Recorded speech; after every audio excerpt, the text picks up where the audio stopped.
اللہ پاک کے پیارے نبی مکی مدنی عربی قرشی صلی اللہ تعالی علیہ وآلہ وسلم کا فرمان ہے،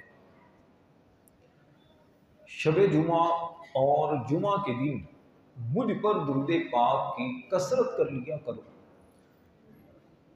جو ایسا کرے گا قیامت کے دن میں اس کا شفیع اور گواہ ہوں گا۔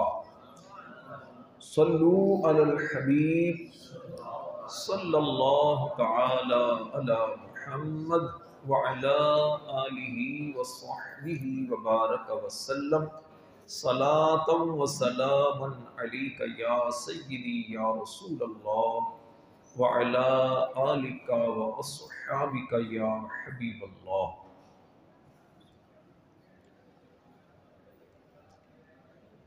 ایک صحابی رسول نے نبی مکرم صلی اللہ علیہ وسلم سے عرض کی، یا رسول اللہ صلی اللہ علیہ وسلم، دنیا نے مجھ سے پیٹھ پھیر لی ہے۔ فرمایا، کیا وہ تسبیح تمہیں یاد نہیں جو تسبیح فرشتوں اور مخلوق کی ہے، جس کی برکت سے روزی دی جاتی ہے؟ جب صبح صادق طلوع ہو، صبح کا وقت جب شروع ہو تو یہ تسبیح 100 مرتبہ پڑھ لیا کرو۔ سبحان اللہ و بحمدہ سبحان اللہ العظیم استغفر اللہ۔ تسبیح کیا ہے؟ سبحان اللہ و بحمدہ سبحان اللہ العظیم استغفر اللہ، سبحان اللہ و بحمدہ سبحان اللہ العظیم استغفر اللہ۔ فرمایا، دنیا تیرے پاس ذلیل ہو کر آئے گی۔ وہ شخص چلے گئے، کچھ مدت گزرنے کے بعد دوبارہ وہ شخص حاضر ہوئے، عرض کی، یا رسول اللہ صلی اللہ علیہ وسلم، دنیا میرے پاس اس کثرت کے ساتھ آئی کہ سمجھ نہیں آتا کہاں رکھوں کہاں پر اٹھاؤں۔ یہ برکت ہے نبی پاک علیہ السلام کے مبارک زبان سے نکلے ہوئے کلمات کو پڑھنے کی۔ تو عام میں سے بھی جو احباب رزق کی تنگی کا شکار ہیں، پریشان ہیں، بے روزگار ہیں، قرض دار ہیں، تنگ دست ہیں، اس تسبیح کو ورد بنا لیجیے۔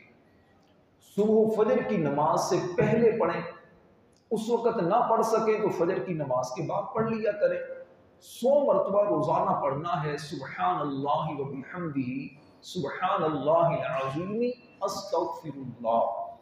انشاءاللہ الکریم یقین کامل کے ساتھ جب آپ یہ تسبیح پڑھیں گے، اللہ کی رحمت سے قرض بھی ختم ہو جائے گا، انشاءاللہ روزی میں بھی برکت ہوگی، اگر بے روزگار ہیں تو اچھا روزگار بھی ملے گا۔ صلو علی الحبیب صلی اللہ تعالی علی محمد وعلی آلہ وصحبہ وبارک وسلم، صلاۃ و سلام علیک یا سیدی یا رسول اللہ وعلی آلک و اصحابک یا حبیب اللہ۔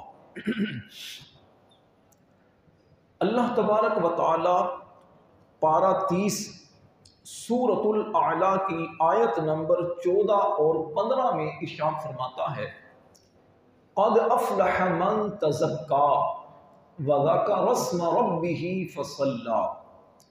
بے شک مراد کو پہنچا جو ستھرا ہوا اور اپنے رب کا نام لے کر نماز پڑھی۔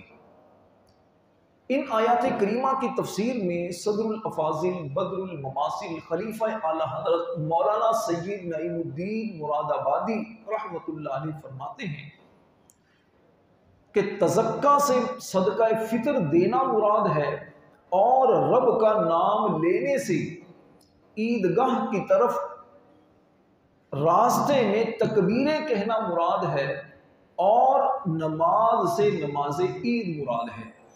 گویا فرماتے ہیں کہ ان 2 آیات کے اندر 3 باتوں کو بیان کیا گیا ہے۔ تفسیر خزائن العرفان میں سید نعیمالدین مرادآبادی علیہ رحمہ نے لکھا کہ 3 باتیں ان 2 آیتوں میں بیان ہوئی۔ تزکا، قد افلح من تزکا، بے شک مراد کو پہنچا جو ستھرا ہوا، جو پاکیزہ ہوا۔ مطلب کیا کہ اس نے صدقہ فطر ادا کیا۔ اس کا ایک مطلب فرمایا صدقہ فطر دینا ہے۔ دوسری بات، اور وَذَكَرَ رَسْمَ رَبِّهِ، اور اپنے رب کا نام اس نے ذکر کیا۔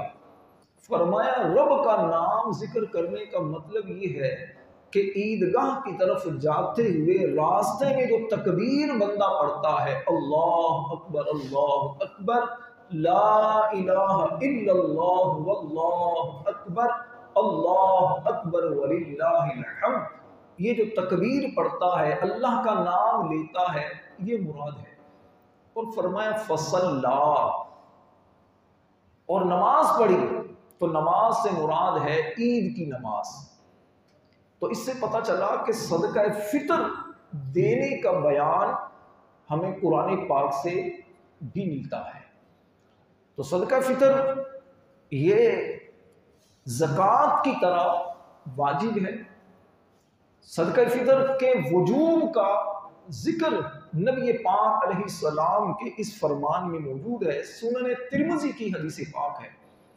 سرور عالم صلی اللہ علیہ وسلم نے فرمایا، ایک شخص کو حکم دیا کہ مکہ معظمہ کے گلی کوچوں میں اعلان کر دو کہ صدقہ فطر واجب ہے۔ سنن ابو داؤد کی حدیث میں ہے، حضرت سیدنا ابن عباس رضی اللہ تعالی عنہ فرماتے ہیں، مدنی آقا صلی اللہ علیہ وسلم نے صدقہ فطر اس لیے مقرر فرمایا تاکہ فضول اور بیہودہ کلام سے روزوں کی صفائی ستھرائی اور طہارت ہو جائے، اور مسکینوں کی خوراک بھی ہو جائے۔ جو مسکین ہیں، یتیم ہیں، غریب لوگ ہیں، ان کو بھی کچھ مل جائے، ان کی بھی کچھ ہیلپ ہو جائے، وہ بھی عید اچھی طرح منا سکے۔ حضرت سیدنا انس بن مالک رضی اللہ تعالی عنہ کہتے ہیں، سرکار دو عالم صلی اللہ علیہ وسلم فرماتے ہیں، جب تک صدقہ فطر ادا نہیں کیا جاتا، بندے کا روزہ زمین اور آسمان کے درمیان لٹکا رہتا ہے۔ تو جن بھائیوں نے ابھی تک صدقہ فطر ادا نہیں کیا، صدقہ فطر دینے میں دیر نہ کیجیے۔ اگرچہ عید تک اس کا وقت ہوتا ہے، بہتر یہ ہوتا ہے کہ عید کی نماز سے پہلے دے دیا جائے۔ ابھی بھی دیا جا سکتا ہے، اور کوشش کی جائے کہ زکوٰۃ ہو، صدقہ فطر ہو، تو جب وقت آ جائے اس سے پہلے ادا کر دیا جائے۔ رمضان مبارک میں زیادہ ثواب ہے۔ زکوٰۃ کا تو چونکہ سال سے تعلق ہوتا ہے، اسلامی سال جب مکمل ہو جائے تو اس سے پہلے دینا ہوتی ہے زکوٰۃ، لیکن صدقہ فطر یہ رمضان میں عموماً دیا جاتا ہے۔ تو کوشش کریں، خاص طور پر صدقہ فطر اگر جمعہ کے دن آپ دیں تو انشاءاللہ ثواب زیادہ ہوگا۔ صدقہ فطر کا معاملہ بھی زکوٰۃ کی طرح ہوتا ہے، یہ بھی اسی کو دے سکتے ہیں کہ جس کو آپ زکوٰۃ دے سکتے ہیں۔ صدقہ فطر کس پر واجب ہے، اس بارے میں سنیں کہ صدقہ فطر ان تمام مسلمان مرد و عورت پر واجب ہے جو صاحب نصاب ہوں، مطلب 52.5 تولہ چاندی یا اس کی مالیت ان کے پاس ہو، یا 7.5 تولہ سونا ان کے پاس ہے، یا اتنی کرنسی 52.5 تولہ چاندی کی رقم تک جو کرنسی پہنچے وہ کرنسی ان کے پاس ہے، پرائز بانڈ ان کے پاس ہیں، یا پھر مال تجارت اتنا ان کے پاس ہے، تو پھر ان پر صدقہ فطر واجب ہے۔ اور یہ جو نصاب ہے یہ حاجت اصلیہ یعنی ضروریات زندگی میں جو چیزیں استعمال ہوتی ہیں، جیسے رہنے کا مکان ہے، اس کی سواری ہے، کتابیں ہیں پڑھنے کے لیے، پیشے کے اوزار ہیں، ان کے علاوہ اس کا جو نصاب ہے وہ اس کا نصاب ان چیزوں سے فارغ اگر ہے تو پھر اس پر صدقہ فطر یہ واجب ہے۔